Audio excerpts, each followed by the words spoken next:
What did you do with it when you were around town as a young fella? We'd lap the block.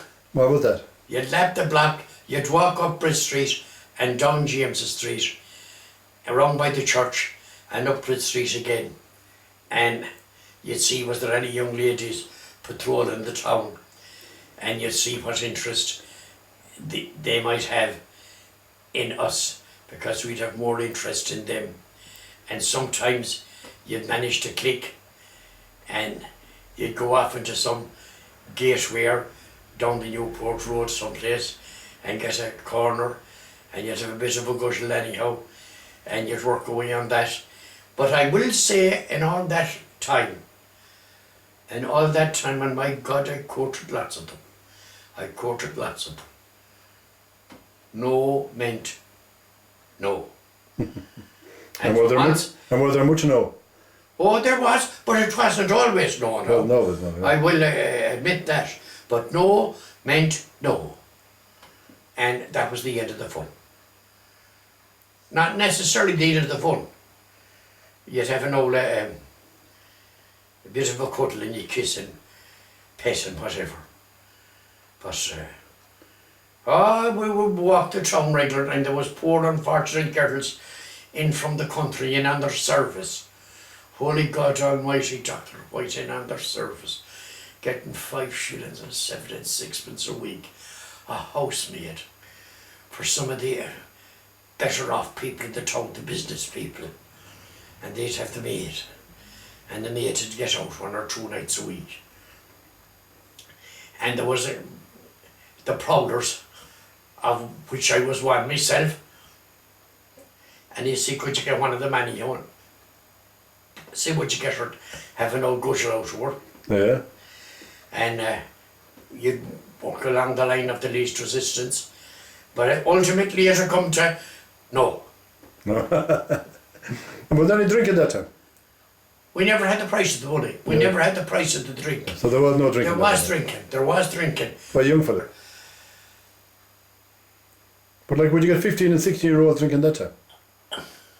On the street or in the back street or? They possibly were. But since I wasn't one of them, I didn't know. Didn't know. You didn't see it anyway? I didn't see it. And I was very fond of cycling. And I had got the job in the post office. I started off up with a man called Mick Malone. Maureen Lampert's father. He had a forge up on the Fairgreen on the corner. He had a blacksmith and farrier. And who's living there now?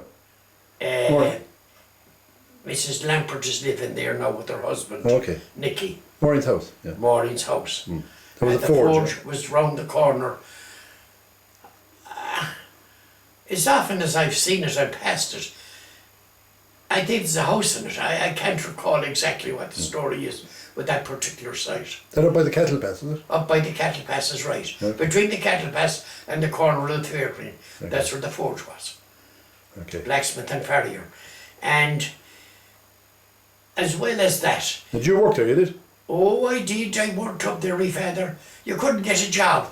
So my father got Mick Malone to take me on as an apprentice to smithing and farriery. But there was no indentures or anything else. It was a word of mouth job. Okay. But after being with Mick Malone 6 months, he gave me £0.50 a week. And what was the average wage that time? Oh my God Almighty, you'd be getting 15 shillings or a pound. But I had £0.50 anyhow. That was an eighth of a pound. An eighth of a pound, and I was lucky to have it. Yeah. And you had to bring it to the cinema. You get into the cinema for 7p. But did you feel hard done by when he gave you the £0.50? Do you think you deserved more?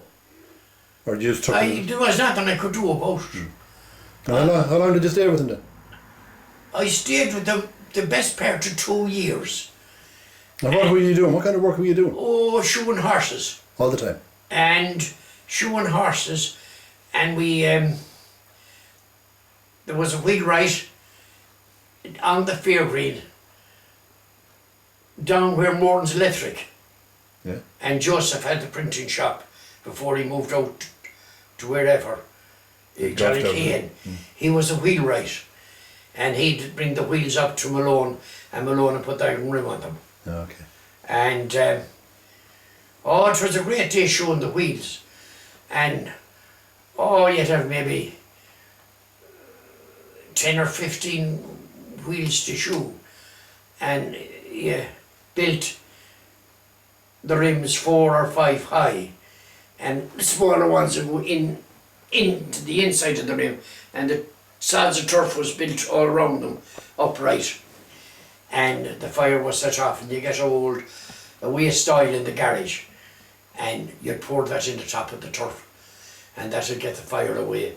And when the wheels were in, the tap expanded, and you'd put them onto an iron disc, and there was levers that you could lever the timber down, the iron down over the timber. And you had 2 sledges, one that you put under the wheel and the timber in the wheel, and the other sledge was to tip down the iron to get it even, and that would be all round, and get it even as quick as ever you could, because it would be burning the timber. Yeah. And then it was put into a bit of a well, and spun the wheels. But later on I went to Harry Hughes, and we did the same thing. But Harry Hughes had a concrete hole, and he had a hose. He got the hose from a pub on the Octagon, where he used to get his dinner. And later on he got his dinner when Cormac Hughes took over the hotel from Williams. Harry went to him. And he used to get his dinner up there.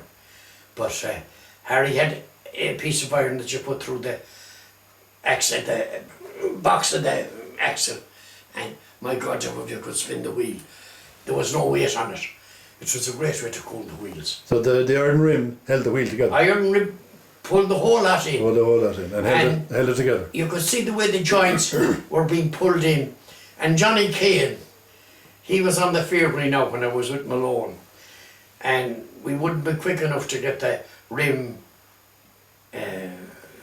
even onto the timber. Oh, my wheel will be burned, the timber will be burned, my wheel will be burned in the straw, well, he used to be there dancing, but we not get that iron on quick enough so that the wheel wouldn't get burned. But then over the summer, the iron would expand, and the rim would come off the wheel. Oh, yeah. And they bring in the wheel and the rim, and you take the rim and you take 1 inch or 2 off it and weld it again and put it back onto the wheel. And some of the rims that were put onto the wheels, they'd be gone so thin that they weren't worth putting on. But You couldn't convince him of that? no, not at all. That kept me going. Sure, I won't be coming to town that often with the horse.